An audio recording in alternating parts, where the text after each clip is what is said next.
Hi friends, moms വേൾഡിലേക്ക് എൻ്റെ എല്ലാ കൂട്ടുകാർക്കും സ്വാഗതം. അപ്പോൾ ഇന്ന് നമ്മുടെ സ്വന്തം ലാലേട്ടൻ്റെ ഒരു സ്പെഷ്യൽ റെസിപ്പി ആയിട്ടാണ് വന്നേക്കുന്നത് കേട്ടോ. അപ്പോൾ അതിനായിട്ട് മഞ്ഞൾപ്പൊടി, കടുക്, പച്ചമുളക്, കറിവേപ്പില, ഇഞ്ചി, വെളുത്തുള്ളി, പെരുംജീരകം, ഗരം മസാല, ഉണക്കമുളക് ചതച്ചത്, നമ്മുടെ തേങ്ങ ചുട്ടെടുത്ത് വെച്ചിട്ടുണ്ട്.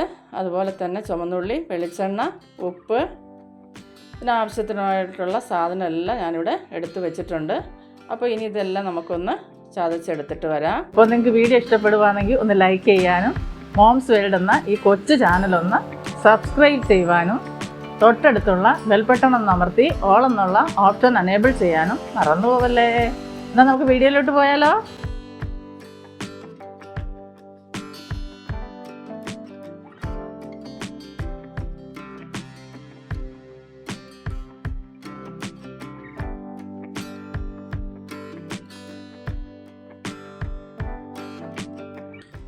ഇനി നമുക്ക് സ്റ്റവ് കത്തിച്ച് ഒരു പാൻ അടുപ്പത്ത് വെച്ച് കൊടുക്കാം. അതിലേക്ക് ഞാൻ 3 ടീസ്പൂൺ വെളിച്ചെണ്ണ ഒഴിച്ച് കൊടുത്തിട്ടുണ്ട്. എണ്ണ ചൂടായി വരുമ്പോൾ നമുക്കതിലേക്ക് കടുക് 1/2 ടീസ്പൂൺ കടുക് ചേർത്ത് കൊടുക്കാം. കടുക് പൊട്ടിയതിന് ശേഷം നമ്മൾ ചതച്ച് വെച്ചിരിക്കുന്ന ഓരോ ഇൻഗ്രീഡിയൻസും അതിലേക്ക് ചേർത്ത് കൊടുക്കാം. വെളുത്തുള്ളി ചതച്ചത്, കറി ലീഫ് ഇട്ട് കൊടുക്കാം, ഇഞ്ചി, ഇനി നമ്മൾ ചതച്ച് വെച്ചിരിക്കുന്ന ചുവന്നുള്ളി ചേർത്ത് കൊടുക്കാം, ചതച്ച് വെച്ചിരിക്കുന്ന പച്ചമുളക്,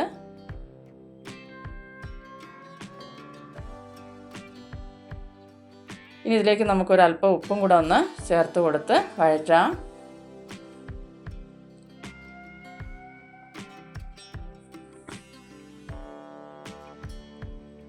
അപ്പോൾ നല്ല ടേസ്റ്റാണ് കേട്ടോ. ഉണ്ടാക്കി നോക്കിയിട്ട് ഞാൻ തന്നെ അതിശയിച്ചു പോയി, അത്രയ്ക്ക് നല്ല ടേസ്റ്റായിരുന്നു. അപ്പോൾ നമുക്കിതിൽ ഉപ്പും ചേർത്ത് കൊടുത്ത് ഒന്ന് വഴറ്റാം.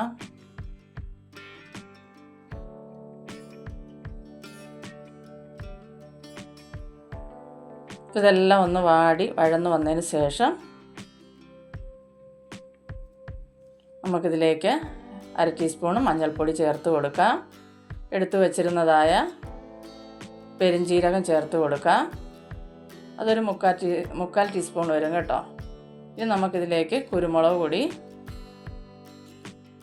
ഞാൻ 1 ടീസ്പൂൺ കുരുമുളക് എടുത്തിട്ടുണ്ട്. പച്ചമുളകിന് സാമാന്യം നല്ല എരിയുണ്ട്. പിന്നെ ഗരം മസാല, ഇനി നമുക്ക് ചതച്ച് വെച്ചിരിക്കുന്ന ഉണക്കമുളകും കൂടെ ചേർത്ത് കൊടുക്കാം. അപ്പോൾ ഞാനിപ്പോൾ 1 കിലോ ചിക്കൻ ഉണ്ട്, അതിന് ആവശ്യത്തിനുള്ളതെല്ലാം ഞാനിവിടെ ചേർത്ത് കൊടുത്തിട്ടുണ്ട്. എരിവൊക്കെ നിങ്ങളുടെ ഇഷ്ടത്തിനനുസരിച്ച് ചേർക്കാം. ഇനി ഇതെല്ലാം നമുക്കൊന്ന് വഴറ്റി ഇതിൻ്റെ പച്ചമണമെല്ലാം ഒന്ന് മാറ്റി ഇതൊന്ന് മൂത്ത് കിട്ടണം. ഇതിലേക്ക് നമുക്ക് ചുട്ട് ചതച്ച് വെച്ചിരുന്ന തേങ്ങാപ്പീലയും കൂടെ നമുക്കിതിലേക്ക് ചേർത്ത് കൊടുക്കാം. നമ്മളിത് ചുട്ടിട്ട് ചതച്ച് വെച്ചതാണ് കേട്ടോ. അപ്പോൾ ഇതെല്ലാം കൂടെ ചേർത്തൊന്ന് മിക്സാക്കി കൊടുത്തതിന് ശേഷം നമ്മൾ ചെറുതായിട്ട് അരിഞ്ഞ് വെച്ചിരിക്കുന്ന കഴുകി വൃത്തിയാക്കി വെച്ചിരുന്ന ചിക്കൻ ഇതിലേക്ക് ചേർത്ത് കൊടുക്കാം. ഇനി ഇതെല്ലാം കൂടെ ഒന്ന് മിക്സാക്കി കൊടുക്കാം. ലാലേട്ടൻ പറയുന്നത് തന്നെ കേൾക്കാൻ ഒരു വേഗ രസമാണ് കേട്ടോ. അതുപോലെയൊന്നും നമ്മൾ പറയുമ്പോൾ ആവത്തില്ല കേട്ടോ. നമുക്ക് പറയാനും അതുപോലെ ഒന്നും അറിയത്തുമില്ല. എന്തായാലും എനിക്കത് ചെയ്യണമെന്ന് വലിയൊരു ആഗ്രഹമായിരുന്നു ഇത് കണ്ടിട്ട്, അതുകൊണ്ടൊന്ന് ചെയ്തു. അപ്പോൾ നിങ്ങളെ എല്ലാവരും ഒന്ന് കാണിക്കാം. അപ്പോൾ ഇതുപോലെ ചെയ്തിട്ടില്ലാത്തവരൊന്ന് ചെയ്ത് കഴിക്കട്ടെ. അപ്പോൾ ആ ടേസ്റ്റ് അറിയാൻ പറ്റുമല്ലോ നമുക്ക്. അതുകൊണ്ട് വീഡിയോ എടുത്തൊന്ന് കാണിച്ചെന്നുള്ളതേ ഉള്ളൂ. ഇനി ഇതെല്ലാം ഇതുപോലെ ഒന്ന് നമുക്ക് യോജിപ്പിച്ചതിന് ശേഷം ഒട്ടും വെള്ളമൊന്നും ചേർക്കാൻ പാടില്ല. ഇതൊന്ന് അടച്ച് വെച്ച് നമുക്ക് വേവിക്കാം. അപ്പോൾ ഇതാ ഇപ്പോൾ ഒന്ന് തിളച്ചൊക്കെ തുടങ്ങിയിട്ടുണ്ട്. ഒന്ന് ഇളക്കി കൊടുക്കാം.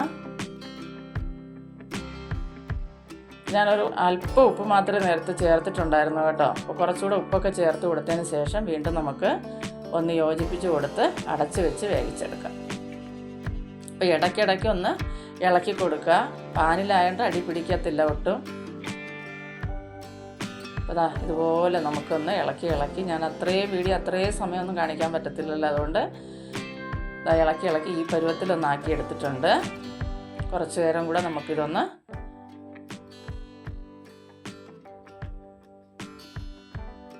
ഇതുപോലെ ഒന്ന് വെച്ച്, അപ്പോൾ നല്ലതുപോലെ വന്നിട്ടുണ്ട് കേട്ടോ. കണ്ടോ, നല്ല ടേസ്റ്റ് ആട്ടോ. ഇത്രയും മതിയാവും. ഇനി നമുക്ക് മാറ്റി വയ്ക്കാം. അപ്പോൾ അതാ നമ്മുടെ നല്ല കിടിലൻ റെസിപ്പി, തേങ്ങ ചുട്ട് ചതച്ച് തയ്യാറാക്കുന്ന ചിക്കൻ റെസിപ്പി, നമ്മുടെ സ്വന്തം ലാലേട്ടത്തിൻ്റെ കിടിലൻ ഒരു റെസിപ്പി തന്നെ കേട്ടോ. എനിക്ക് ഒരുപാട് ഇഷ്ടപ്പെട്ടു. അപ്പോൾ നിങ്ങൾക്കും ഞാനിതൊന്ന് ഷെയർ ചെയ്യുന്നതേ ഉള്ളൂ. അപ്പോൾ എല്ലാവരും ഒന്ന് ചെയ്ത് നോക്കുക, നിങ്ങളുടെ അഭിപ്രായങ്ങൾ അറിയിക്കുക. അപ്പോൾ അടുത്തൊരു വീഡിയോ ആയിട്ട് കാണുന്നവരെയും എല്ലാ കൂട്ടുകാർക്കും ബൈ.